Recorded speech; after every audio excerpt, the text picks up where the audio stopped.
Oh my God. Hi. Hey, what's up? What's going on? Hope you're good. We're good. This is part 2 of Northcott. Welcome to I Swear to Drunk I'm Not God. I hope you all are doing well. Last episode was traumatizing. I listened to it this morning in the shower. And I was like, this is terrible. And this next episode is also going to be terrible. And I don't mean terrible like we did a bad job. I mean terrible that Northcott exists. We also have Kira back. Hey. That was an audience. That's the audience. Got it. Okay. I was just Hello. Wanted some confirmation. Let me adjust this mic real quick. All right. So we're going to continue talking about Northcott, and I'm going to try to make this quick because this is lengthy. Last episode, you all were drinking the Grimoni, but we're low key drinking gin and tonic. If you want to stay on the Grimoni, fantastic, do that. But we got shit to do today, so we're keeping it light. We're keeping it pretty. Okay. All right, and we keeping them calories low. You heard? Trying. Trying. Bet. Also, I decided to take a social media break this morning. Mental health, therapy is tricky. And I was realizing I was not focusing on any of that shit because I spent a lot of time on Instagram. So I deactivated. But my Swear to Drunk Instagram is definitely still up and running. So I'll be dropping shit there if you follow it. If you don't, you suck. But if you do, no, I'm just... Wow. I'm just strict. Playing. I was just playing. So, okay, let's get started. Now, I do want to start correcting things because I listened to the previous episode and I noticed some things that I got wrong. And one of the things that I did get wrong, I always listen back to episodes when I'm sober and I'm like, ooh, that ain't right. That was not right. Do you always clear your throat like that? Yeah. You go, that For ain't sure. right. Okay. In part 1, I said that Winifred had a husband named Fred. No, she doesn't. Her husband's name was John. Fred is Winifred. That's so not close. That's not close. Close what? Fred? Nope. And John? Nah. They different. But, the fact that they quoted Fred confused me. And then later I was like, oh, Winifred. But, John is never mentioned again. So I didn't remember that motherfucker's name. Like, he wasn't high on my list. I was like, fuck that dude. His name was like John. Like, come on. John that's or not Fred memorable. or whatever your name is. Like, I'd be pissed. Low key. Like, if somebody called me Fred and my name was John, it's like, damn, they both four letters, so I get it. I'd low key be, I would prefer Fred. Fred just got a vibe to it, like Freddy Krueger. Freddy Krueger was a rapist. Like Drop Dead Fred. He was a figment of the imagination. So anyway, her husband's name was John. Moving on. Moving on. No, her husband's name was John. So I want to correct that. And then I told myself I was really going to be better about correcting it the next episode. So I was going to make a note of it since I'm sober and I'm paying more attention. I was like, shit. I also want to address the boys dressing in gowns shit because I had to look that up from the last episode. And according to Wiki, until the late 19th or early 20th century, young boys in Western world were unbreeched and wore gowns or dresses until an age that varied between 2 and 8. The main reason for keeping boys in dresses was toilet training. Oh, the change was probably made once boys had reached the age when they could easily undo the rather complicated fastenings of early modern breeches and trousers. They called it unbreeched. So breeching is when boys shifted into pants. You learn something new day. Single day. Because reason number 435. Don't have kids. Why I don't want children right now. But also, I was just like low key, like, damn, that makes sense because there have been plenty of times I've come in from the club. I got to undo my multi-button jeans. I got like a button fly. I got like a fucking bodysuit. I don't think this apply to you. I can't get past my panties. How long you been potty trained? And then I pee a little. How long have you been potty trained? My point is I'm grown and I still pee a little. So if I was between you do know you could wear a dress. Like, you do know it's okay for you to wear a dress. Nigga. I was like, yo, low key, bet that makes sense. Made 100%. And also, I think it's important to say, shit, them trousers had a lot of motherfucking buttons on them back then. I'm talking about a button fly. Those kids had all types of shit and suspenders and all types of shit to undo. So ain't nobody telling them to do all that. Facts. They made the wardrobe complicated, but you know, as time went by, we were like, you know what? I think all we need is one button and a zipper. I think that's I don't know why anyone ever thought that we needed more than one outside of the butterfly button. Yeah. Like, okay, yeah, that looks good and it keeps your fupa in, sure, but like also it's kind of like a double-breasted suit. Like a double-breasted suit is like a vibe, but it's not necessary. It's good for Easter. When you going to church. It's good when you're from the South and you're Steve fucking Harvey. Saying when you Steve Harvey no, for Halloween. He's gotten better. His wife has got his shit together. Yeah, now all he wears is those like really big silky pajama pants. Hell yeah. For a minute, all he was doing was like leather. He was just like vibing the fuck out in leather. The last thing I want to do is see Steve Harvey in leather. I think that dude is fly. I think he is. Like, don't get me wrong, that's a cool motherfucker. He is but cool as shit. there's so many other fabrics he could be wearing, Facts. and I just feel like leather. And I think it's just like he's like, I'm rich. I can kind of do whatever the fuck I want to do. I think that's besides really sleep, because isn't there like something going around where he's like, the rich don't sleep? It's like, okay, Steve. Yeah, that's dumb. Get over it. Yeah. Let's wrap it up. I remember him sleeping in his car. So anyway, it's just like, come on, don't do that to people. Not everybody is like, I wake up at 3:00 in the morning and then I pump iron for 6 hours and then I eat my egg yolk smoothie. Like I'm fucking Gaston. I feverishly masturbate for 6 hours. After that, then I go to bed for 1 hour. I just gotta, and then after that I go take a nap. Okay. And then I do a line. So Stewart Northcott. Welcome to part 2. Okay, let's talk about Stewart. Now, I'm going to use like 3 seconds to recap. I was going to say, please do. So, I don't even remember who Stewart is. Gordon Stewart Northcott is a freak. He convinced his father to buy him 3 acres of land so he could build a chicken coop farm a farm where he could just basically safely and quietly molest boys. But what he also did is he kidnapped his own fucking nephew in order to do it, and forced him to commit some of these crimes with him so they could both be equally responsible. His parents, because they were terrified of him and thought that he was a evil bastard, they engaged in some of the shit too, and also had found themselves just being like, you know what, just let him have it, because he bitched a lot and they didn't want to deal with this bitching. So where we are now is Stewart rolled up to the farm. Sanford was chilling and he had a head in a pail. Here we go. Stewart pulled up to the house one day with a head in a tar pail. Exactly what I just said. And told Sanford that he killed this Mexican man and chopped his head off. He left the body on the side of the road because he had no place to put it. To destroy the head and some of the clothes, they tried burning it. Whatever was left of the head was put in a bucket, broken up into smaller fragments, and eventually placed with the ashes. They just threw him in the fucking trash like he was garbage. Or elote. Now that's racist. Stewart never told Sanford the real reason, but the lie was that he had been robbed by the Mexican, and so Stewart had caught him stealing, so he shot him. Which to me, look, well, actually, I'm gonna hold this because I want to get into the meat and 2 veg, because I have the court testimony for this. So now they needed to go see his parents so he could tell them the story. So if it comes around and anybody asks, they would all be on the same fucking page. So here we go. Quote. On the evening of November 29th, 1928, while he was being taken from Canada back to the United States to stand trial, it was given to Earl Redwine, who retold the story in court under direct examination by Stewart himself. Now remember, Stewart is also representing himself in court, so he is cross-examining motherfuckers, which I think should be illegal. But,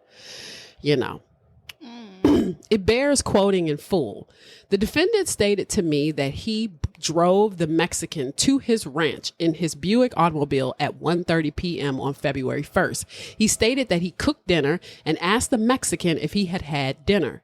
The Mexican Do we know the Mexican's name? We don't. Can we give? Now, here's the thing. We do have names, but they were given to this gentleman by Stewart, and I don't want to call this man any name that Stewart called him. Oh. I would rather just call him the fucking Mexican. Damn.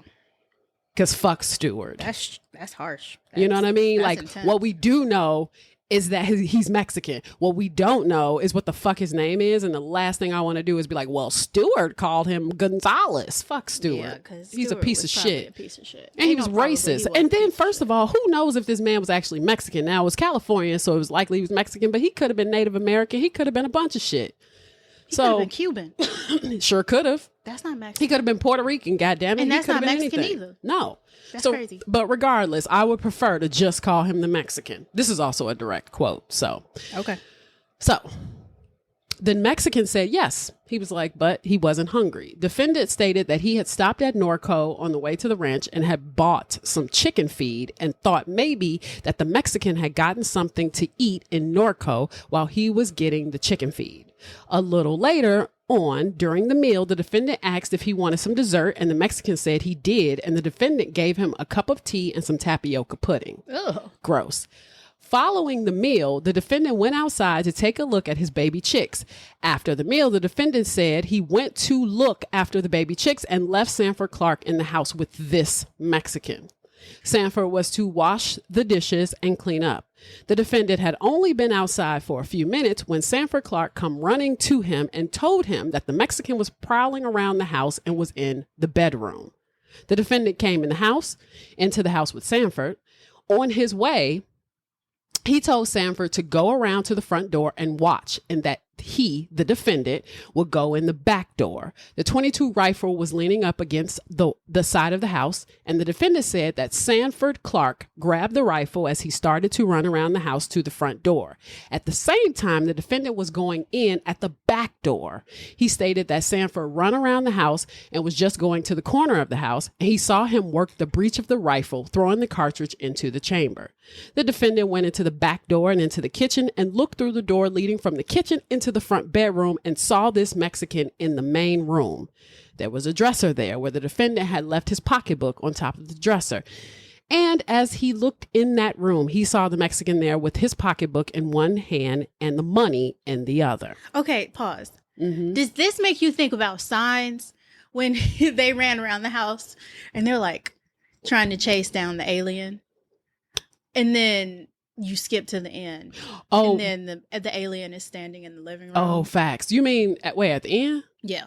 Well, I put two parts together. Low key want to watch that movie now. Okay. First of all, I watched it like a month ago. Fire. That movie's amazing. Good. Okay. Good. So it was like that part where Joaquin Phoenix and Mel Gibson are running around the house and they're like, I'm going to beat your ass, bitch. Oh, yeah. I'm going to rip your head off. And he's like, I'm losing my mind. It's time for an ass whooping. But then at the end, when they finally reveal the alien in their living room and you see him first in the reflection of the TV. Okay, that's two parts for sure. That's two different parts. Yeah. But for some reason, my mind put those two together because the thought of them running around the house. Like Sanford being, and then you see him being later. at the back door, Sanford being, for sure. I can see that. And in this TED Talk, I will talk about how I'm directing this movie next. Okay, well, sure. That's what this That's is. a bonus episode. So the defendant said to the Mexican, he said, "What are you doing? So you're a damned greaser thief as well as being lazy." He said he had been previously told at the place where he picked up the greaser, which is racist, that he was lazy. Now, the Mexican grabbed a butcher knife from a table that was sitting near the door between the bedroom and the kitchen and said to the defendant, "You damn gringo, I will kill you for that." Gringo. The Mexican repeated that 2 or 3 times and started towards the defendant. The defendant said that he stooped and picked up a .38 caliber revolver out of a box by the side of the kitchen. That's where he kept it and said to the Mexican, "Drop that knife and behave yourself." Low key, behave yourself is such a vibe. Behave yourself? Like, could you Be imagine easy. getting carjacked and being like, behave yourself. I know that's fucking right. You just get in the car. Just like, like I'm you going to know give you what? the You're car, right. but you need to behave yourself. You're right. Look at your life. Look at your choices. Like, calm down. Bitch. I had a bonus episode about, I don't know, I just threw that in. I had a bonus episode about that documentary Indian Predator. I think we watched it together where like all those Indian people were being like bullied by that one dude. Oh yeah. And they kept blowing chili powder in his face. And in the episode I said I was like, wouldn't it be dope if like you got carjacked, but plot twist, you had a bag of fucking chili powder and you just blew that shit in that motherfucker's face and he was like, what the fuck? And then you just peel off. That's it. I feel like most people should just carry Ziplocs of chili powder. That's what I'm saying. Now. That's what I'm saying. Like, you don't need a gun. It's like the most organic way I to prefer a defend sledgehammer. yourself. I keep a sledgehammer in my car under the seat. That's not the same. You ain't gonna catch me lacking as chili powder. But if I were to keep chili powder and a sledgehammer, I will really fuck y'all up. Yeah, that's facts. Everybody gonna die. Everybody's blind with a headache. Blind and sneezing. And with a headache, because I'm gonna use the sledgehammer. Point blank period. I'm fucking you up. Like once I blind you, like I'm gonna repeatedly hit you upside your head. I believe someone once said, run up, get done up. You know? Period. Okay, back to The Mexican, which is a movie starring Brad Pitt and Julia Roberts. It is. God, did they date for real? The Mexican is a gun, though, in that movie, if I'm not mistaken. They didn't date in real life, right? No. Okay. Even though I think they would have been hot. I don't know. She's just got a big mouth. She's got a big head. Yeah. Like if you watch her in Ocean's 11, she does have a big head. Like she's supposed to be a sex symbol. And People it's say like when they try to make head, Maggie Gyllenhaal a sex symbol. Let's not even go there now, because that's a lot to a lot to unpack. Waste of a dress. She's literally been only like sexy in one movie, and that was that movie where she was playing like a fucking secretary, but she was and like, who knows what whore. fucking movie is that? You don't even know the name. It's called The Secretary. Oh God. That even sounds anticlimactic. No, she was like a sexy she was like a secretary, but she was like horny. It was almost like 50 Shades of Grey vibe. That was the sound of me throwing up. Okay. I don't want to talk about her like that. She seems like a nice woman. She seems like a nice woman, but she is not a sex symbol. Okay. I'm more of a sex symbol in the morning when I wake up. A lot of people are. And I'm nowhere near a sex symbol because I'm way too clumsy. And I can't be sexy. If I were to be sexy, like get on a couch and try to do something. You're a Taurus. Teasy, It just comes with the territory. Well, no, I can be sexy, but I have to focus on what I'm being sexy about, because if I try to be sexy like randomly, then I will fall on the floor. Like it'll be that time I'm trying to like climb on the bed and be all sexy and my knee slips. Or like I'm trying to like drop it like it's hot, but my left knee gives out way too much. Okay, we gotta go. Okay, here we go. Now, where was I? Okay, so he approached the Mexican with a 38 revolver. Now, the Mexican drew back the butcher knife in his hand and threw it at him, which I'm like, did he? That knife missed the defendant by about a foot. And he said that the house was not plastered at that time, and the knife struck one of the cracks between the laths and fell between the wall. So 3 or 4 weeks later, he and Sanford Clark opened up the wall and took the butcher knife out and buried it on the ranch. Now I want to stop right here because this don't make no sense to me. If you had a Mexican man in your house, he threw a knife at you, and because your walls were unfinished, it landed in between the wood planks that you would put on a wall before you put up drywall and the actual like brick or whatever it was of the house. Why would you not, like, once you started work on the wall, why not take the knife out then? Why wait 3 or 4 weeks later to open up the wall and then take the knife out? I kind of think this is bullshit. But as soon as the Mexican threw the knife at him, he says, I shot him. He says, I'm a good shot and I knew I would not miss. I shot him and I hit him right here in the forehead with a 38 revolver. The Mexican fell back against the bed. Sanford Clark at the time was standing in the door leading from the living room to the bedroom with his .22 rifle in his hand. The defendant went outside and walked around the house, came back in and saw that the Mexican was still alive. So, okay. You shot this man in the forehead with a 38 revolver and he's still alive? This whole thing is bullshit. Bullshit. So he said he walked up and shot him 4 more times in the head. This emptied the gun. It was a 5-shot gun. Sanford Clark was standing there with his rifle. Then he went outside out the back door and went around the house again. And as he went around the house, he reloaded his gun. He came back in and the Mexican was still there, partly on the bed and partly on the floor and still alive. And groaning. So he walked up to him and he shot him 4 more times in the head with the same .38 revolver that did not kill him. And at that point, Sanford said, he's still alive. We must do something, and repeated this statement several times. Then Sanford shot him in the body with a .22 rifle. The defendant said he and Sanford Clark lifted the Mexican down off the bed onto the floor, and he was still making a noise and some signs of life. And he picked up the axe that was there with one handle. It had a long handle, and Sanford Clark picked up the axe and hit the Mexican over the head 2 or 3 times with it while the defendant was standing there. Do we know how heavy an axe is? Fucking heavy. An axe is heavy, and it's a long-handled axe. It is. And you picked it up and hit him. How many times was it? 2 to 3. Bullshit.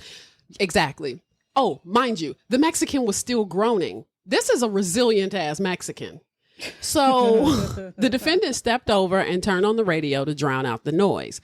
He came right back and took the axe away from Sanford and said, "Good God, I must put him out of his misery." And then the defendant hit him over the head with the axe, and the Mexican ceased making any noise or any movement at all. Then they took the clothes off of him while he was lying there on the floor and put 3 blankets over him. At that time, Stewart Northcott said he went over to the nearest neighbor, Robinson, thought he would go over and talk with Mrs. Robinson and see if by any chance they had heard the shots. And he went over and he talked with her, and from the conversation was satisfied that Miss Robertson had not heard the noise. She probably did, but was like, I ain't even got time. So he came back to the ranch, and Sanford himself took the Mexican's clothes out to the backyard and burned them, cut the buttons off before they burned them, and they discussed ways and means of disposing the body. Now, it was first suggested that they bury it on the ranch. Then they decided that was not such a good idea because they might sell the ranch and a subsequent purchaser might dig up the skeleton, his bones, and trace it back to them. So they decided that the best thing to do was to take the body away from the place and leave it. And the defendant suggested the idea that they better cut the head off of the Mexican so that if he were found, it would be impossible to identify him and to trace him back, trace the cause or the source of his death. So then they went and got the saw, a large handsaw, and started to saw the Mexican's head off. Excuse me. He said, "You would be surprised how easy it is to saw it off. It only took 5 strokes of the saw to do it." He says, I sawed it off down to close to the shoulders. And after I had given 2 strokes on the saw, he said, I almost fainted. I fell back and Sanford picked up the saw and finished the job with 3 more strokes. Then the defendant took the head out to the feed house, put it in a tar bucket, and put a sack over it. They make themselves sound really strong. Oh, but it's not over. They decided as soon as it got dark that they would take the body away and dump it someplace. As dark approached, the defendant said his Buick car was standing there in the driveway. He backed that car around, bringing the rear end of the car up as near as he could to the front door of the house, that he and Sanford Clark shoved the headless body of the Mexican in the rear compartment of the car and started away with it. He said they went down to Hollow Road, got some gasoline, and proceeded on down to Valley Boulevard until they came to the first main road. There was a gas station on that corner. We stopped there. We got some oil for the car. There was a fruit peddler there parked across the road. He is a man that lives in Pomona. I went over, bought some fruit from him, and put that fruit in the car. I put it in the back compartment where the Mexican's body was. Congratulations, motherfucker. And what? Why did we need why did we need that detail? And they proceeded on down the highway to Puente, where through Puente to the place where the road crosses the railroad track and takes a jog to the right on the way to Los Angeles. But instead of turning to the right, they went straight down the road. He said he had believed the name of the road was Douglas. About a half mile. He went about a half mile and dumped the body out beside the road. Just before they left the ranch, however, he stated that he sent Sanford Clark out to get a feed sack, and Sanford brought the sack back and the defendant raised the Mexican's body up off the floor, and Sanford Clark pulled this feed sack down over it. This feed sack was still beside the body when it was taken out of the car and dumped beside the road near Puente. He said that the body had become pretty stiff by that time, and it was pretty hard to get it out of the car. Oh, maybe the fruit he bought was supposed to help preserve the body with no head. So they finally got it out. However, and laid it back beside the road. And he said he took that sack off the body and they had placed it on the ranch and later used it to wipe up the blood out of the back end of his car. I put another sack over the body. I had some other sacks in the back end of the car. Seriously. Is it like reusable bags? It must be. It's like Marshalls. It's like every tax? time you go to Marshalls and you get that $1 bag, clearly he's got a trunk. But when you full go of to these Costco, things. you have no bag. Exactly. I put another sack over the body. He said, I had some other sacks in the back end of the car. I usually do have some sacks in my car. I spread that sack over his body. There was some printing on the sack. I do not remember all the printing, but right across that sack where were the words drawback reserve. That road that he called Douglas Road, he says, is a fairly narrow road, and I was very careful about turning around because I did not want to leave my tracks. I did not want to get off the paved portion of the road. He backed around, back and forth, there for quite a while, turning around. He said by the time he and Sanford were pretty well excited and nervous and scared, and they decided that they would go on to Britannia Street, which is where his parents live. But he said they went the long way. And so when they arrived at Britannia Street, it was 7:30 in the evening, and they had traveled a little over 100 miles. So when they get to Britannia Street, Louise, his mother, and Cyrus, his father, were there when he and Sanford arrived. The defendant and Sanford made the statements, substantially the same statements to Louise and Cyrus, because remember, they want to basically tell them the story so they can all be consistent. So the defendant said he was unsettled and nervous and worried and wanted to go to the picture show, and that he and Louise Northcott went to the show. Sanford. Yep.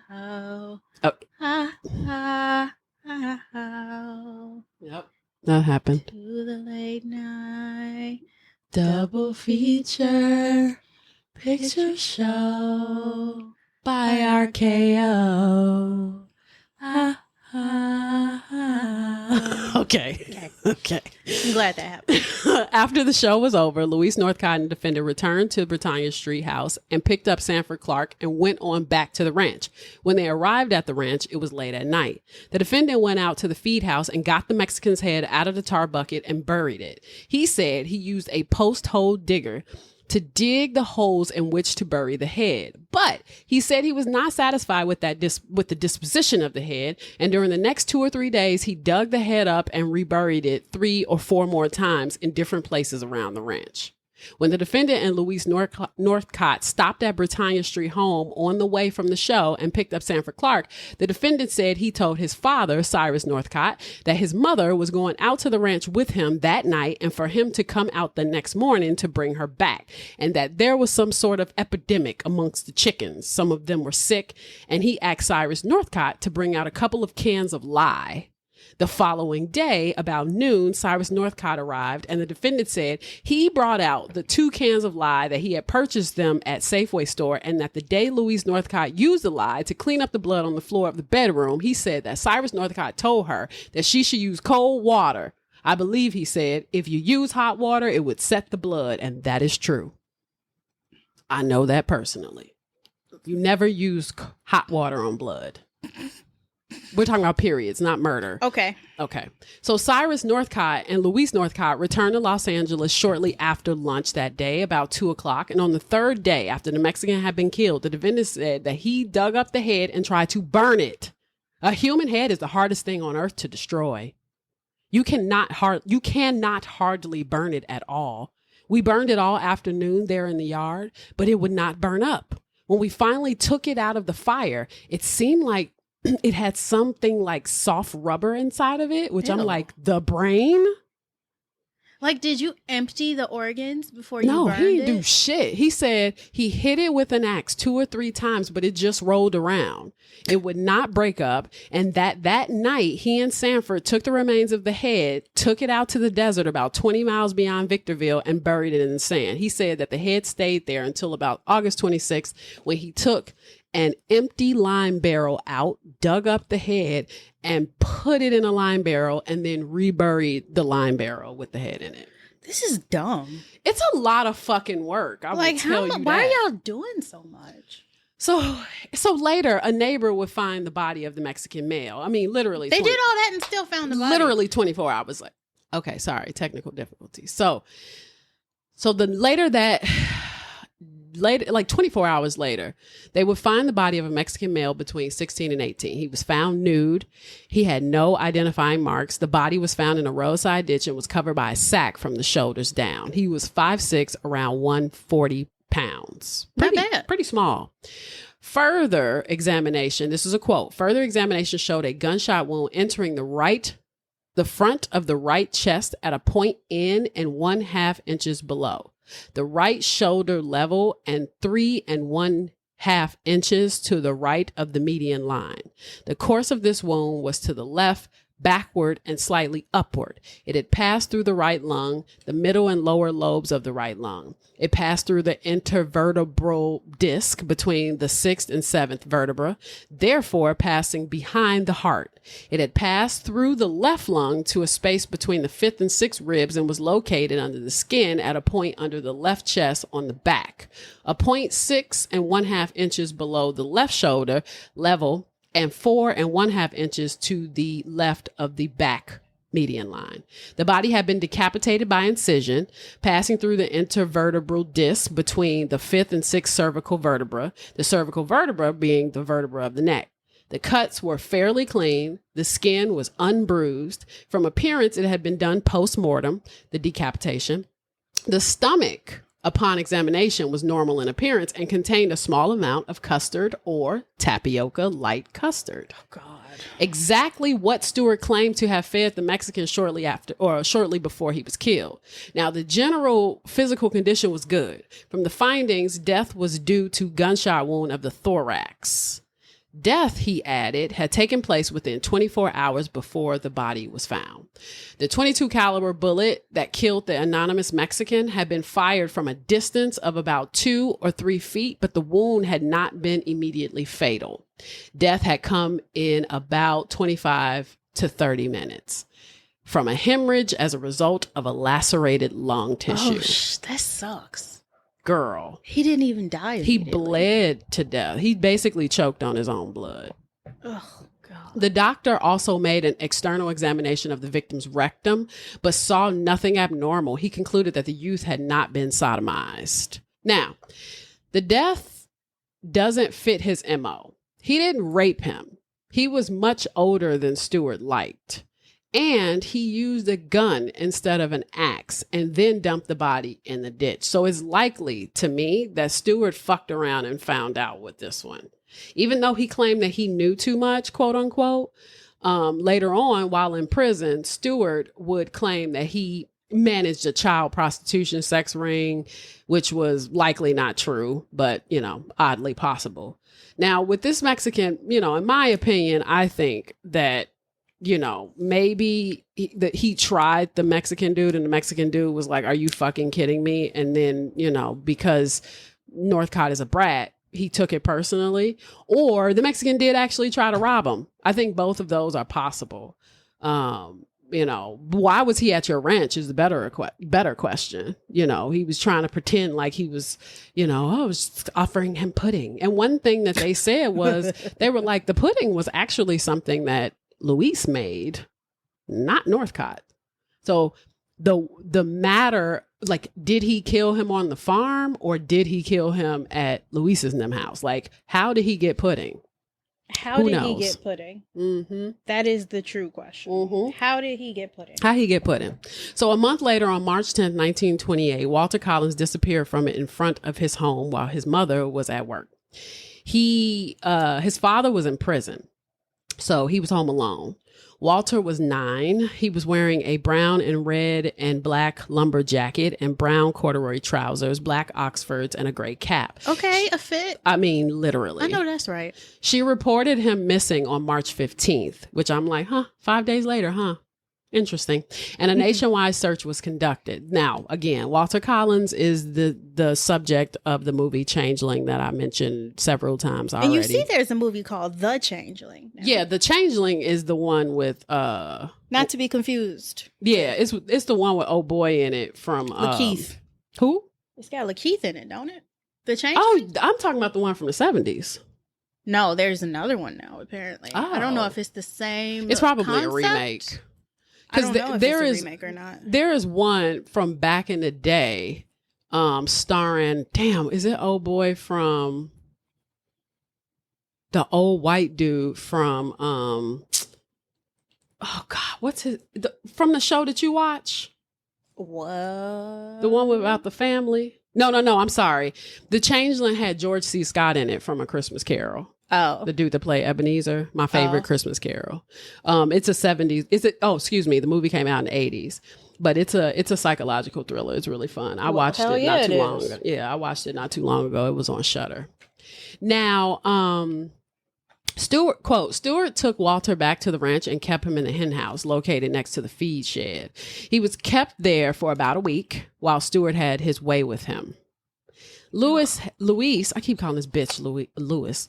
Louise had taken some time off from her job in March and was at least, so the prosecution asserted, at the ranch between the 13th and the 16th of the month. So according to Sanford, Stewart had been away from the ranch about a week nearly on vacation before he returned with Walter, and Louise was minding the farm in his absence.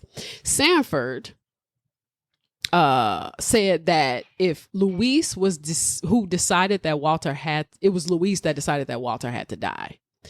Each of us will strike a blow, she told her son and nephew. And then if we were ever found out, we all will be equally guilty. Sanford's testimony: how was Walter killed? He was killed with an axe. Where was he in the hen house? What was he doing in the hen house when he was killed? Sleeping. Did you see him killed? Yes, sir. What was he sleeping on? A cot. What kind of cot? A camp cot. Who struck the Collins boy with the axe? Stewart Northcott and grandmother and me. All 3 of you struck him? Yes, sir. Where was he struck? What body part? On the head. Who hit him first? Stewart. What kind of an axe did he use? A big axe. Was there any light in there at the time you struck him? Only the flashlight. Who had the flashlight? I did. How many times did Stewart strike him? 2 or 3 times. Who struck him next? I did. Was he struck again? Yes, sir. By whom? Grandmother. How many times? 2 or 3 times. What did the boy do when he was struck by Stewart? He fell off the bed. Did he make any noise? Yes, sir. What kind of a noise? A groaning noise. Was he still groaning or moving at the time your grandmother struck him? Yes, sir. What was done with the boy? He was buried. Where? In the hen house. Testifying at the same hearing, Louise remembered the events a little different. The facts were, a boy came there one night just at dark. He asked me if he could stay all night. I had the brooder fixed up in the house and I could not put the cot up. So I put the tarpaulin in his chicken unit and put the cot up so that he could sleep there because there was no other place to put it up, only in the kitchen, and it was too small. I let the boy have my bed. I lit the lantern and I put it out there with him so as to bear him company and sent him to bed. The next morning he was around and Stewart was coming to Riverside. He said he was going to San Bernardino. When his car would not go, he started fixing the car. The boy waited there until after dinner, ate his lunch, and I told him he had not better wait any longer because Stewart would not have his car fixed, and because he found out at noon he would not have his car fixed. He said he would rather stay. He ate his supper, and Stewart did not have the car fixed yet. He was sick in the afternoon. He went and lay down on the cot in the afternoon. It was quite late. Sanford took out his supper on a tray. Stewart washed his hands and come in and sat down until I got the supper dished up, and he started to feed. Sanford took the boy's supper out. Then he came in and had his supper. I noticed everything was all done, but feeding the rabbits. Sanford was going to do that, and when he went out, Stewart asked him if he could connect up the radio with the car. He went out, and I asked him to bring in the tray that the boy had, the dirty dishes. He connected up to the radio, and it did not work right. So Stewart got up from the table and went to fix the radio. Sanford went out, and he was out there, and I do not know how long. I suppose half an hour or so while I got the things fixed up, and then I started to fill the lamps. I filled a lantern and was cleaning the globe, but I broke the globe, and I thought, well, there was a globe out in the chicken coop where the boy was, and I would go and I would get it. So I lit the lamps. It was dark. I took the lantern and the flashlight, and Sanford had a flashlight. I walked out to the chicken unit, and Sanford just came out of the chicken unit as if I got halfway out. Sanford came out with his flashlight. I walked in and reached up to get the lantern. I said, "Why have you gone to bed?" The boy's clothes was down by the side of the cot. He did not answer me. I said, "Are you awake, son?" He never answered me. I walked over and I put the flashlight on him, and he was laying there with his eyes half open and froth on his mouth, and he was dead. I shouted to Stewart. He did not hear me because he was fixing the radio, and Sanford was right there.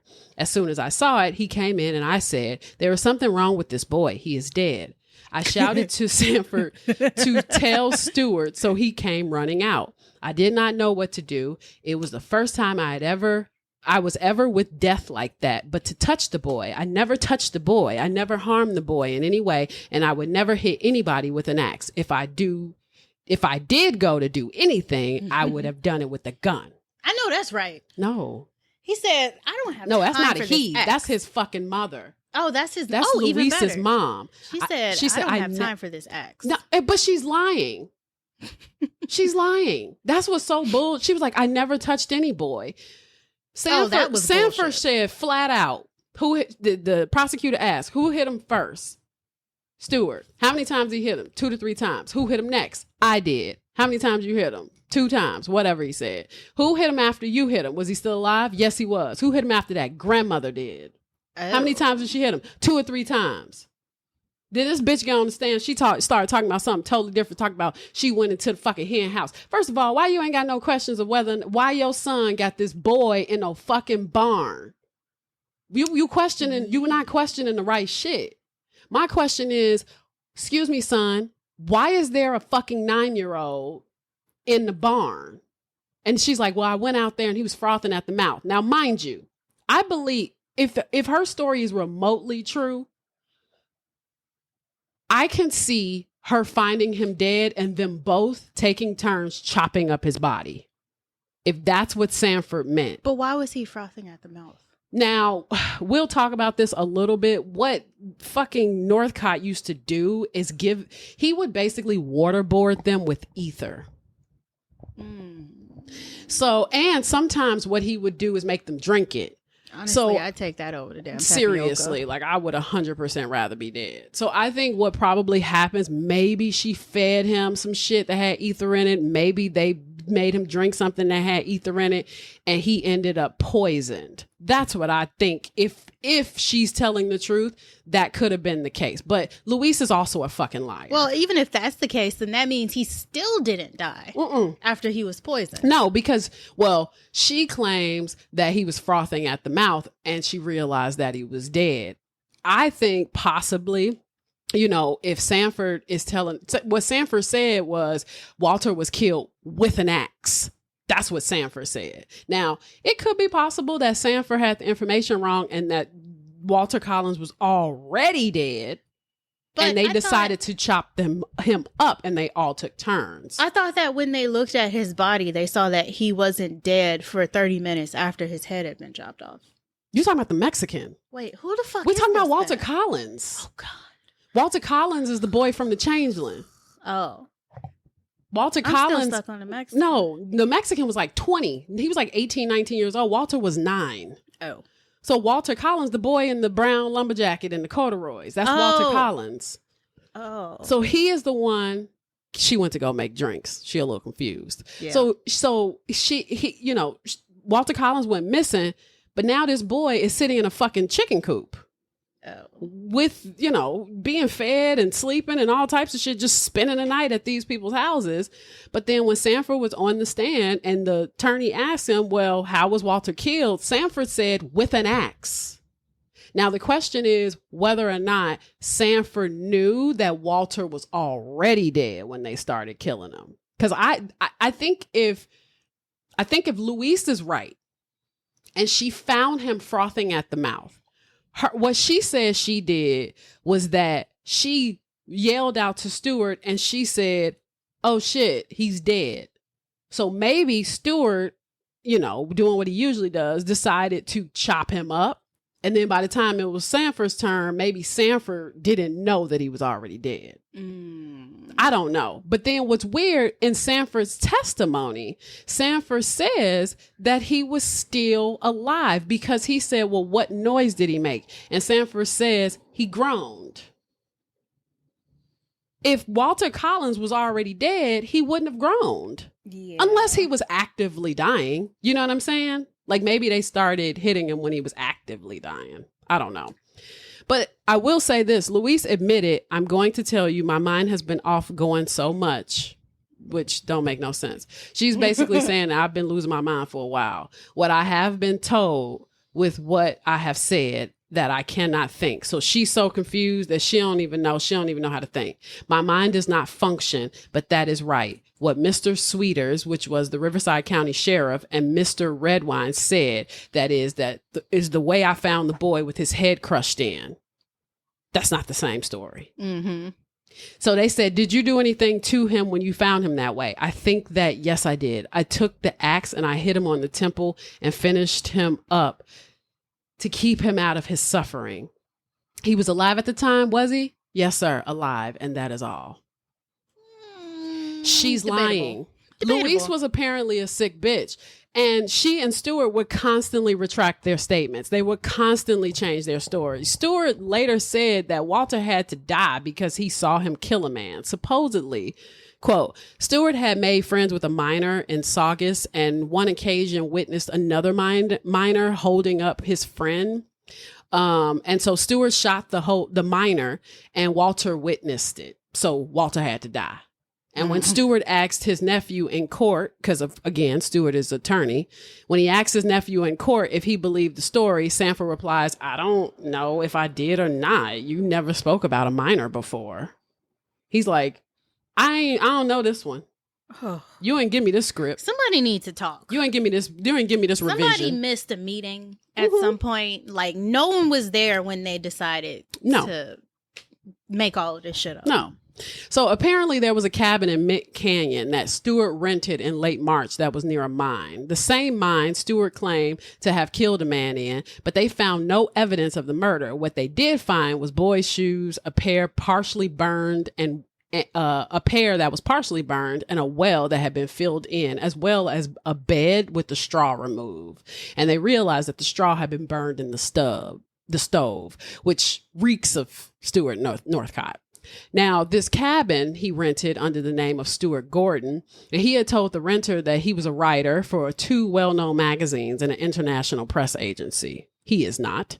He was originally expected to buy the cabin, and when talking to the owner, Mr. M.R. Wasson asked for permission to take his son. He asked M.R. Wasson for permission to take his son to a Boy Scout convention, and Wasson was like, no. Because it was so late, they let Stewart spend the night, and they were fucking horrified when they saw his belongings. He had with him 2 automatic pistols, a statue, and a box that he wanted them to guard during the night. What's the problem? Exactly. Nothing suspicious here at all. So Wasson stayed up all fucking night. He was like, I am not going to fucking sleep with this asshole in my house. When they met again, Stewart claimed he deposited the down payment into the bank because he was supposed to buy this property. He brought Sanford with him and was like, oh yeah, this is my secretary. Who hires a fucking 15-year-old secretary? People have been creepy for forever. So the owner never saw him again, but the people Watson had been watching his rentals said that they saw a giant bonfire on the property that burned for 4 fucking hours. And Stewart brought only a pick, a shovel, and a spare tire with him when he moved in. No clothes, no furniture, just The that. furniture was the spare tire. That was it. He's like, this is my pillow. Now, Walter's body was under the hen house for a week. He had already started to decompose, according to Sanford. So they poured an entire barrel of quicklime into the grave and they buried him. Later, they dug the body up and they burned it. Here's another one. On May 16th, 1928, 2 brothers, Louis Winslow, 12, and Nelson Winslow, 10, asked if they could go to the Model Yacht Club, and they were only supposed to be gone an hour. They left at 6:30 and lost track of time. The reason why they went alone was because their mom was sick, and she didn't want them to go originally, but she told them, well, if you're going to go, just go for an hour. Make sure you come back after an hour. So they left at 6:30. They were supposed to be back at 7:30, but they didn't leave the yacht club until 8:30 because they lost track of time. By 10 o'clock, Stewart pulled up with Lewis and Nelson. Sanford said he told me he had some friends of his there and asked that he prepared the hen house. To keep them from escaping, he nailed the door from the outside. So he put them in the hen house and then nailed the door from the outside so they couldn't leave. Quote, that same day, Stewart informed Sanford that his new victims were named Lewis and Nelson Wilson, that he got them in Pomona and that he had brought them to the farm to do them. Fun. Big fun all around. This is why we drink. They were there for about a week and a half. Sanford would bring them food and water and empty the chamber pot every day.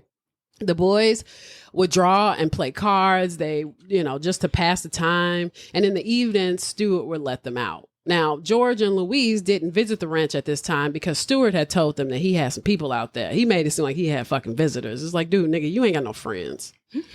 Stewart even had the boys, this is what's crazy, Stewart even had the boys write letters to their parents, Very Albert Fish. This is the one that they wrote May 19th. Dear Mother and Dad, we are going to Mexico to make a lot of money making yachts and airplanes. A woman gave us something to eat. Don't worry, we'll be okay. A woman gave us something to eat. Luis's bitch ass. A woman gave us something to eat is the scariest sentence I've ever heard in my life. Because whoever that bitch is the one that took your kid. As the parent, that's what you know. It's terrifying. So Louis and Nelson, they wrote a second letter, quote unquote, on May 28th. But May 28th is after the boys were already dead. Dear Mom and Dad, we are well. We're having a wonderful adventure. Our only trouble is in getting something to eat. We travel at night and sleep in barns during the day. Is our names in the paper? If we can get far away and stay hid enough, we will be famous as Lindbergh. Please do not show anyone this letter. Do not worry. We will be all right. The fuck? My name is Velvet Jones. Velvet Jones. Fuck this dude. I hate this dude. So on May 25th or the 26th, Stewart told Sanford, quote, we will have to put them out of the way. They would have to use the axe because he wouldn't make any noise that way. Nobody could hear it. So Sanford, he was like, didn't want to kill him. I knew they would only go away and tell about it. But later in court, Stewart grilled his nephew as to why he cooperated in the boys' murder, and he didn't, if he didn't want them to be hurt. So Stewart asked, now these Winslow boys, did you propose any other scheme besides murdering them? Sanford, no. Why? It wouldn't do any good anyway. I see. You are positive of that? Yes. What made you come to that conclusion? Well, you decided to kill them and I couldn't do anything else. I see. And that's all there was to it? Yes. When I decided on anything, it was done. Is that the idea? Yes. A moment later, Stewart asked, did you know that you could have released those boys and went over to the nearest neighbor and got the police protection? He said, yes. Why didn't you do it? Afraid of you. I couldn't very well hurt you when you had police protection. You threatened to get me. Stewart quipped. You must have quite a good opinion of my ability. This dude's a fucking asshole. So Sanford began to dig the graves in one of the hen houses. We tried to kill the biggest one with ether, Sanford testified. The biggest one. Stewart said he was giving him ether to make him smaller. And Lewis did not want the ether. And he had taken it before and it made him sick. Quote, nevertheless, Stewart and Sanford persuaded him to lie down on the cot in the hen house. They took a colander, which is, one of those things, like a sifter, cut off its handle and put it over the child's face, then covered it with a cloth and poured the contents of nearly a full can of ether through it. So they waterboarded him with ether. Where does one get a large amount of ether like this? I mean, farmers be having this type of shit.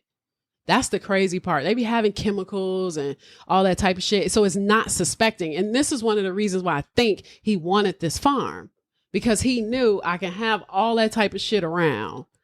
I could randomly fire my gun for no reason. Oh, well, his horse was sick. Yeah. And nobody would know. So, of course, the experiment failed. Lewis was unconscious for just about 2 minutes. Then he woke up and vomited. So Nelson was brought back to rejoin his brother, and Stewart decided, quote, we were going to kill them with an axe that night. Stewart said that was the only way for us to do it. It was then between 3 and 4 in the afternoon that night, which nigga, that ain't night, that's brunch. Lewis was sent to the farmhouse while Nelson remained in the incubator house. Now, there is some confusion as to which brother was killed first, but then when they examined Sanford said that Nelson was killed first, then Lewis. But then later, when they cross-examined Stewart, he reversed the order. So the story Sanford told under direct examination is the one that we're about to listen to now. So Stewart and Sanford went into the incubator house. Sanford stood in front of and to one side of Nelson, who was sitting on a chair, and engaged him in conversation while Stewart stood behind the boy, supposedly turning eggs in the incubator. Then Stewart walked up behind Nelson and hit him on the head with the blunt end of a large axe. Nelson, did they stop with the axe? That's all they do. That's what they use. Why that's is his there weapon of nothing choice. Better? So Nelson made a gasping noise because he said that they don't make a lot of noise. It doesn't make a lot of noise to hit somebody with an axe, but it's ineffective. And it's so because like they're just hitting people over the head with it. Well, because I think at this point it's just about the scary torture part. It's like, you get hit once, you kind of alive. You may be cognizant enough to ask in limbo. Yeah, to maybe know what happened, maybe not. And then the fact that these are children is, I guess I can only say best part because I don't have the words right now, but I guess the best part is his back was turned. Because I'd rather motherfucker hit me with an axe, surprise me, than to, have me in a room and come at me with an axe. Yeah. But they said that he made a gasping noise and fell to the floor. So Stewart went over and he hit him in the head 2 or 3 times. Then he handed Sanford the axe and went outside to see if there was anybody around. Now, earlier that day, Stewart had told Sanford that he would once again have to participate in murder. So he said so that I wouldn't tell anybody. Have to once again. Yeah. Him and Luis basically do this. And this is actually Luis's idea, where they do shit and they all have to do it equally so they're all accountable. So yeah, that was the rule. I get it. And had threatened to kill him if he did not cooperate. Now the youth put down the large axe, picked up a smaller hatchet, and hit Nelson in the head with the blunt end of the weapon 2 or 3 times. Nelson was still alive, still making noises, and Stewart returned, and he and Sanford carried Nelson tight through the doors, connecting that chicken unit with the adjoining one, in which they had the grave dug. And they put the still living boy in the grave. Now, here's what's worse. So to be buried alive. Yeah. So here's what's worse. So Stewart's cross-examination of Sanford in court. So you went in the house to get the other one. This is what Sanford told to Stewart. While I put some earth over his head to stop the noise he was making, and then scraped that over the dirt scrape that over, the dirt over the top of the body where the blood was, where he was killed. How much you put enough earth over him, you say, to stop the noise? What kind of noise was he making? The noise he was making was a groaning noise. A groaning noise? A groaning noise, a groan. Do you know the difference between? Thank you. And he just been hit over the head with an axe. But the fact that Stewart is talking to Sanford, both of y'all were there. Like, why are we even having this conversation? This is why dumb. Is this necessary? So a groaning noise, a groan. Do you know the difference between a gasping noise and a groaning noise? It was between them both, an awful noise. I mean, it could be both. It could be both. If he got the wind knocked out of him, he's doing both. Thank you. An awful noise? Yes, sir. It took quite a bit of earth to stop it, didn't it? See, this dude is getting his rocks off on this shit. I did not put enough on it to stop it all, but I just put some on top to stop some of it. He's the worst. Stewart. He's the worst. Oh my God, I'm going to throw up. He makes me mad. This is so upsetting. I just screamed. This is so upsetting. Stewart, feeling pedantic, wanted to know, you stopped about how much of it? What percent? What? I don't know. That thickness of dirt, Stewart asked, illustrating with his hands. He's like not this much dirt? Like how much dirt? No, just threw a little over his head, just enough to cover his head. Nothing on the rest of his body? No. Now, Stewart had informed Sanford that he had to strike the first blow so that they could both be equally responsible. So Lewis was killed the same way, but instead of Stewart hitting him first, Sanford hit him with the small axe, and Stewart finished the child off. Lewis was also still alive and placed in the grave with his brother. They filled the grave with dirt and proceeded to clean up the crime scene and burn the boys' belongings. So now you got boys who were just hit with a fucking axe, who are probably choking on their own blood because they're suffering from all types of blunt force hemorrhages and all brain trauma and all types of shit, choking on their own blood. You throw them into a grave and then you throw dirt on top of them. So they buried them alive. You're an asshole from beginning of this story to the fucking end. Sounds it's traumatizing. Terrible. So Stewart remembered this differently, of course, and would cross-examine Earl Redwine on the stand. Now, in regard to the Winslow boys, was there anything mentioned in regard to how they were murdered?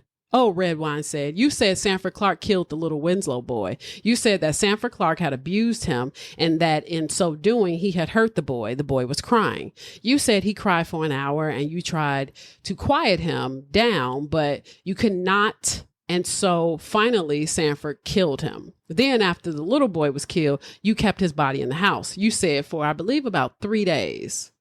And when was the oldest one killed? Kept his body in the house for 3 days.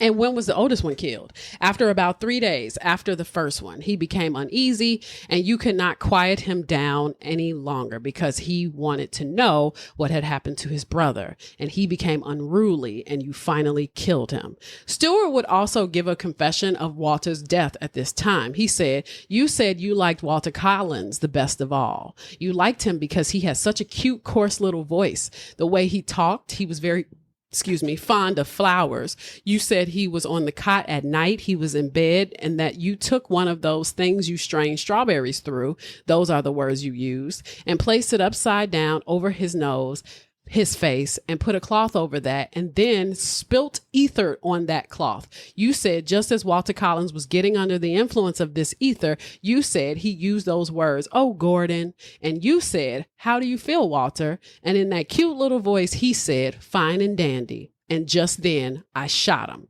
You said he jumped and jerked and wiggled a little, and mother hit him over the head with a fucking axe. That is his first story to the cop about Walter Collins, is that he poisoned him with the ether. Then you fucking shot him. And then your mother hit him with the axe. Meanwhile, she said she never touched anybody, right? But she was the first one. She's a fucking liar. She's a liar. These were the last known killings. But this didn't stop Stewart from trying. He would later go on to try to kidnap an entire fucking family. Ooh, big goals. So Jacob and Ella Dahl had 4 boys. They were 8, 12, 14, and 15. And one day while waiting at the Salvation Army, Jacob ran into steward who called himself Mr. Craig. He claimed to have something for him and told him that he was the brother of the secretary to Mrs. Ronan and were helping him with special work. He claimed that this woman was, quote, very rich and that she could afford to spend the money and that she was spending a lot of money for charitable purposes. Now, we're running out of time, so I'm going to kind of skip this story. So basically what happened is Mama's calling me. I know, she called me too. Now, okay, so Jacob and Ella Dahl had 4 kids. They were basically offered a job. He was pretending like he was this guy named Mr. Craig and that he worked for this woman named Mrs. Rowan who was rich and had this rich husband and all this other shit. And they had basically pretended like, oh, we're going to set you up and, you know, we'll give you furniture and this is that and the other because the husband was kind of falling on hard times. So he needed the money. And so he was, you know, he was just looking for work, shit. And so they basically pretended like they had something for him, pretended like they had some money for him and all this other shit when they really fucking didn't. And they basically invited them out to the farm. And then I guess Northcott got nervous and realized that I may not actually be able to do this. Because it's a man, a woman, and 4 kids. He was really only doing this because the goal was to kill them first so he could have the kids. That's all he wanted was the 4 kids. So he chickened out.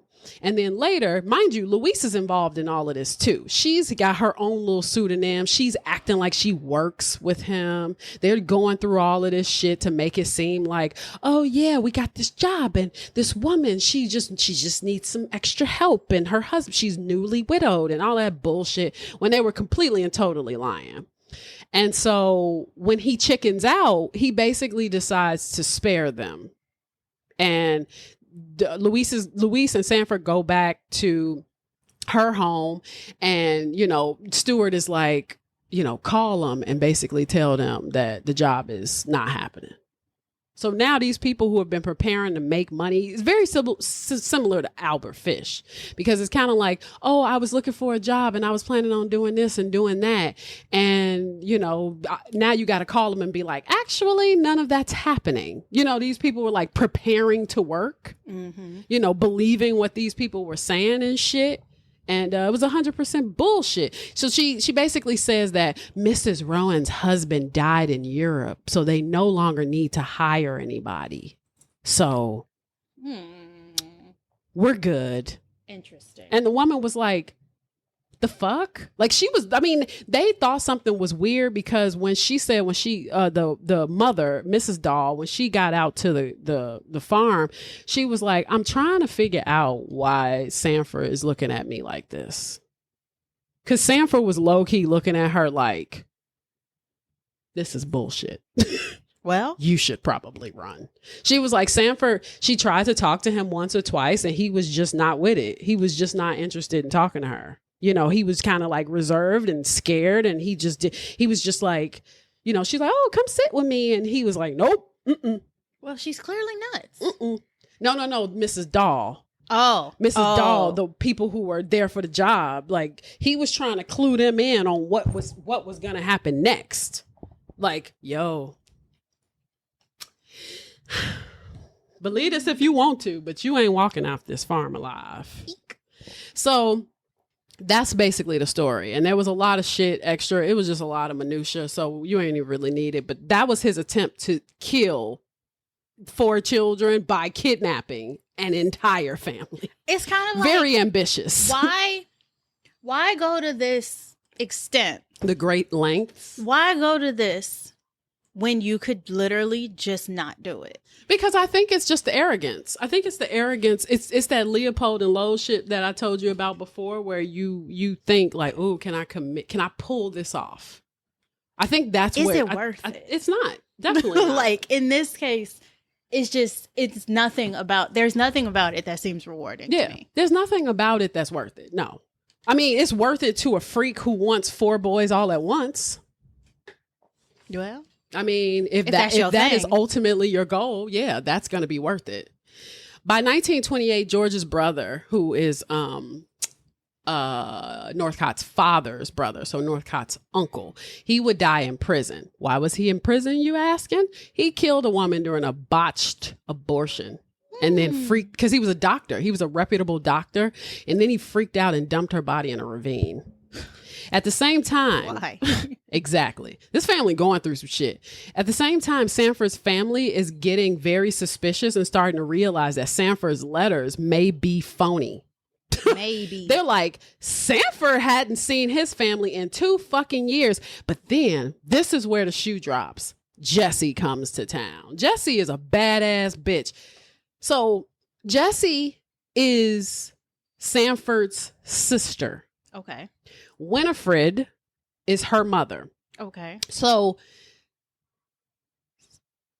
what's his name? Sanford and Jessie's father were becoming suspicious because they were like, is he going to school?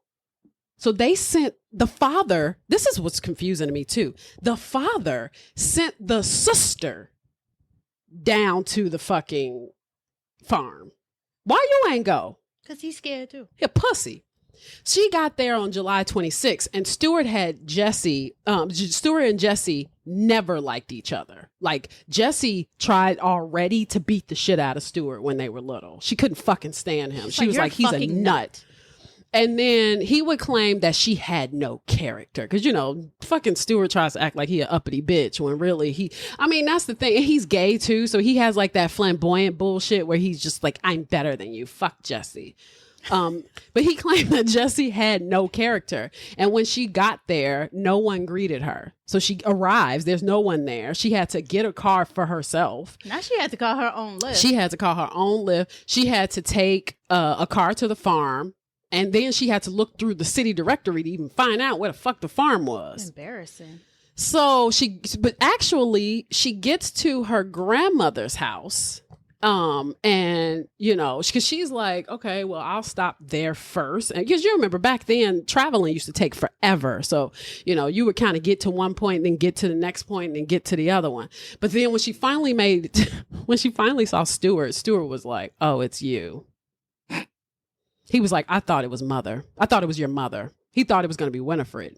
But apparently that was a lie because Sanford had received a telegram that was from Jessie that said, about a couple of days, I'm coming. So this whole I thought it was your mother bullshit is bullshit. He just didn't want her to come. Yeah, because he didn't want her to come. So by the 28th, Jessie wrote a letter to her mother. Sanford came in and told me to be sure that I saw it and posted it myself. This is what Sanford said, because she was like, why? Why does it matter? And he was like, well, if Stewart gets a hold of it, it won't go. Like, if you want him to mail it out, he's not going to send it out. And then she was like, is that why you never wrote any home, or like you didn't write more often? And he was like, yeah. So now Jessie is super suspicious. She tries to get more information directly from Sanford. So one night she crawled into bed with him and she was like, put the sheet over your head and let's talk. What? So she crawls into bed with him. You know, she covers his mouth and then she puts the sheet over her head and she asks Sanford if Stewart beat him. He said yes. She asked him if he had been going to school. He admitted he had not. What else did you ask him? I asked him what else you did to him. What did he say? You know what he said. That's what Jessie said. Jessie's like, I fucking hate you. She's full of your shit. I hate you. She's like, you're full of shit. I wish you would repeat it, Stewart said. You mean he told you I committed the crime called sodomy upon him? Yes. Is that what he said? Yes. And what did you say to those answers that he gave you? I asked him why he didn't return home and tell us about it. And he said what? Said he was afraid to. He would never dare take a chance. He was afraid to? What was he afraid of? Afraid you would get a hold of the letter. Afraid of what? Afraid I would what? He said he was afraid he would get the letter. I would get the letter? Yes. And approximately what did he think would be the result of my getting possession of the letter? Well, he told me you would kill him if you found out he wrote home. I would kill him? Did you ever see me kill any people? No. And what else did he say besides telling you about committing this act upon him and not going to school and beating him? Did he tell you he did 90% of the work on the ranch? Oh. Yes. I see. Did he tell you I was away from the ranch a great deal? Yes. He did practically all the time. He said practically all the time, most of the time. Yes. Did he tell you anything about the alleged murders, Jesse? Yes. I wish you would tell me what he said as nearly as you could in detail as you remember. Well, I told him that if that is the way you were treating him, I would have to see that he would be back to Canada. You would have to see that he went back to Canada? Yes. And he told me you would never let him get away. I wish you would speak a little louder. I cannot hear you very well. And Stewart, this dude is such a bitch. More than once during the trial, people would make the same request of him. He told me you would never let him go back. My reason for so telling him, did he tell you? Yes. What was that? He said you would never dare let him out of your sight because you were afraid he would tell something. Tell what? Well, I asked him if he told me that you had been doing something you would not ever want to get out. I see. And what was that something? I asked him and he said, well, he killed a couple of little boys. Jesse asked Sanford about these murders and he begged by asking her if I had remembered reading in the paper about a little boy that was kidnapped named Walter Collins. She said that she had not, that we did not read California papers in Canada very much. Was that the little boy? She asked. Yes, Sanford replied. He told her that Stewart had kept Walter at the ranch for a little over a week and had killed the boy when people started searching for him. Sanford added, there were 2 others. They were little brothers. The brother's last name was Winslow, but at the time, Sanford could remember the first name of only one, which was Louis. And they had been killed, he said, after being kept at the ranch for almost a week. And there had also been a young man about the age of 20 whom Sanford thought was a Mexican, and Stewart had shot him and then sawed off his head because he knew something about him. Now, that crime that Sanford told Jesse at first had taken place on the ranch. Later, he admitted he told me the story of the killing the same way as Stewart had instructed him to. Tell Grandpa when they went back to like the way he told Stewart had told Sanford to tell the story to Grandpa, because you remember there were all these different stories about how he killed this Mexican dude. Now, Stewart brought the Mexican's head to the ranch and he and Sanford destroyed it there. Now, just what did he say the purpose of my bringing these various boys to the ranch was? There did not seem to be any purpose except you just brought them out and treated them as you had treated him, and then you were afraid to take them back after having them so long. So, after having them so long, I see. Did he ever tell you that I ever brought any person else there? That don't make no sense. Reading 20th century language is wild. I was like, is that how it's really said? Yes, that's how he said it. Yes. He did not. About how long were you at the ranch before he told you this tale, before he told you that tale? Well, it was the next day when I was writing that letter. It was that night that he told me some, and the next day, and every time I got a chance to talk to him, I asked him something else. Did he say I had whipped him much out there at the ranch? Yes, sir. I see. Did he tell you why? There did not seem to be any reason. Lots of times you just whip them. Just whip them for no reason at all. Because you like to see him in pain. Because I like to see him in pain. Yes, sir. He told you that. Yes, sir. If he did not do something to suit you, you would give him a licking for it. Stewart had told him to tell Jesse that I did not want to go back to Canada and that I wanted to stay there, that I was going to school here and getting along all right. To emphasize this, Stewart beat me up and shoved me against the glass part of the window. It broke the window and cut a scar on my head. Luis was present on this occasion, but did not protest Stewart's abusive behavior, which had happened a lot. People did not stop Stewart from abusing. Clearly, everyone's scared of Stewart. So Jessie stayed at the ranch for a week. She noticed that how Stewart was treating him. Like she noticed that he would just curse him out. He would hit him with a wrench. Then she would pretend like she didn't see it, which I kind of understand what she's doing. She's trying to kind of like bide her time because she knows she got to make a move. there's something I gotta do. I gotta make a move. So what I'm gonna do is I'm gonna just chill on this situation, and I'm gonna just let it happen the way it's always happened. And then I'm gonna report back to my people in Canada, and then we're gonna have to deal with this accordingly. She says, furthermore, Stewart kept a revolver and a flashlight by his bedside. The day before, he showed me how he placed them exactly so he could grab them in the dark. There were 2 bullet holes in the side wall. She said, I cannot sleep on my right side. When I turn on my left side, I peered through the holes they added to my horror. To make matters worse, Stewart once told me that he dug a deep pit in the farm garage 6 feet deep. This is where we keep our dead. That is what he said. Fun. Now, Stewart would go on to question Sanford further. And, you know, it was under direct examination. Do you remember Jesse ever telling you about, after she had arrived, about 3 or 4 days, how I took her around the country in my car and covered a number of miles, showed her all these different prominent spots in glorious California? Motherfucker, so you think that it makes a difference that you took Jessie in your car and gave her a tour of California when she knows that you are beating her brother? He's like, yeah, I knew that. And you know it to be fact? Yes. I was quite pleased to do that, was I not? Yeah, okay. And like, the fuck? Okay, he said, mind your business. So Jessie went back to LA to stay with her grandparents. And on August 2nd, Sanford came with her. Finally, Sanford had the fucking chance to run away. There was this elaborate plan, including the grandparents, by the way, to get Sanford back, because more importantly, they were worried about the fact that Sanford, fuck the beating and the rapes and the murders, they were more worried about the fact that Sanford was not supposed to be in America, and they knew that this was going to escalate.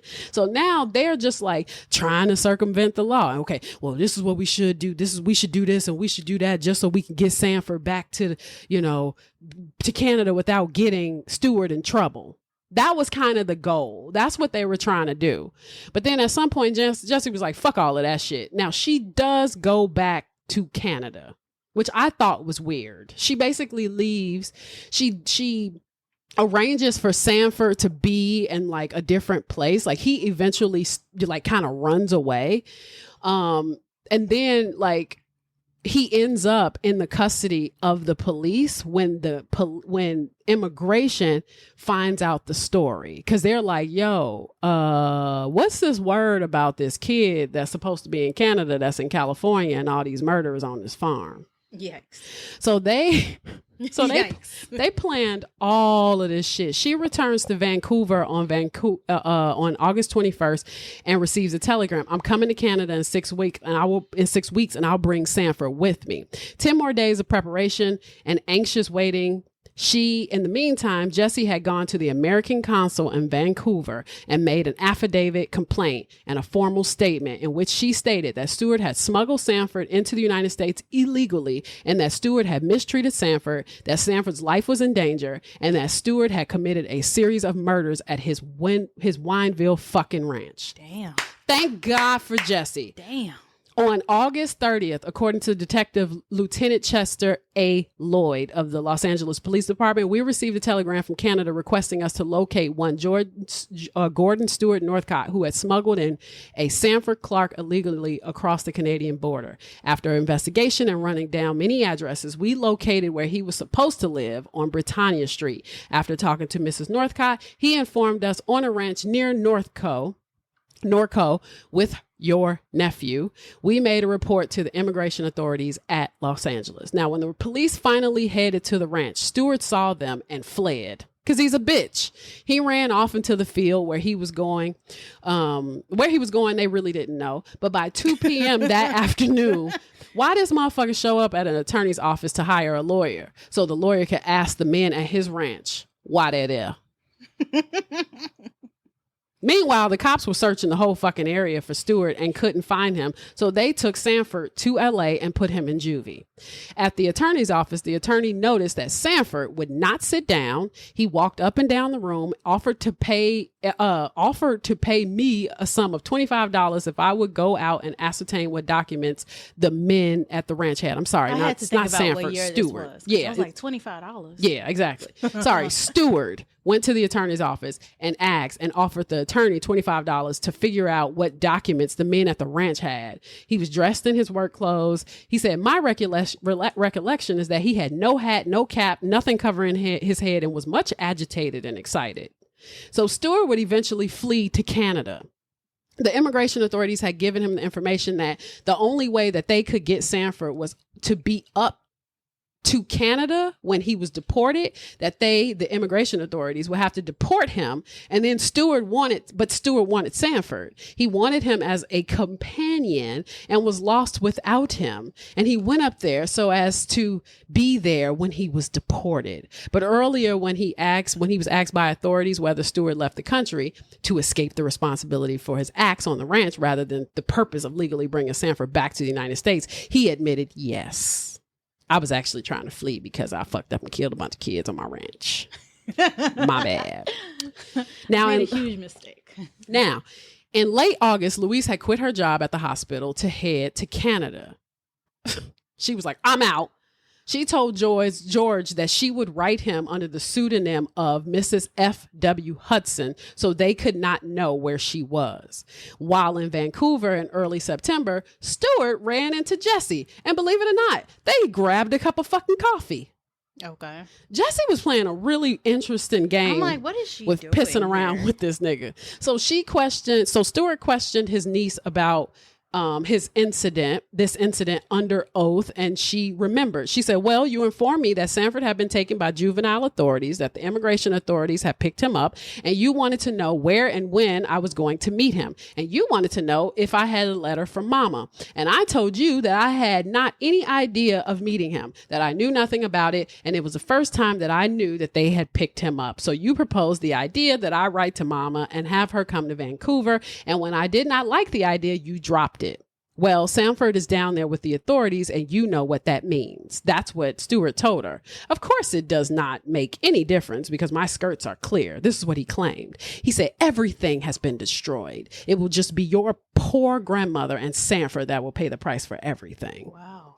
Jesse asked him why. Well, you know what I mean, he replied and looked questioningly.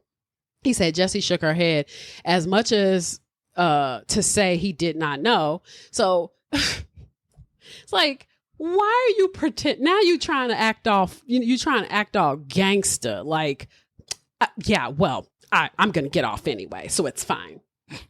So anyway, so after his arrest, Stewart described what happened over the next few days. He retained counsel, and then went to this guy named Mr. Frank Lyon, as he had been recommended to him.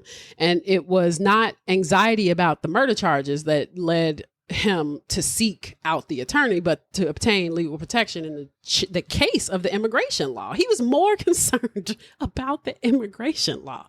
He said, Mother left me in Vancouver and went to Saskatoon and brought Winifred to Vancouver so that she could meet Sanford when he was deported. She had joined us to fight any absurd charges that were made against us by Jesse. So now Winifred Clark, who is Sanford's mother, is kind of trying to defend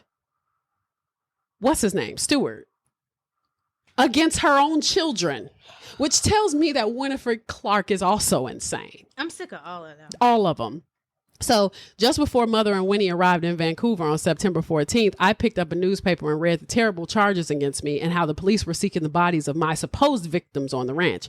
Winnie took charge of things and decided that we should take Mother back to Saskatoon to get her out of it all. And we would return and fight the case.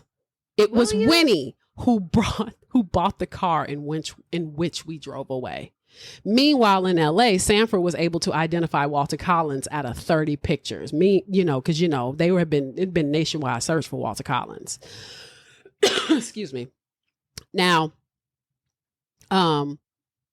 they were able to find some body parts on the farm. They found they didn't find any complete body parts at the site, but they discovered some personal effects of missing children. They also found a bloodstained axe. They found things like bones, hair, fingers.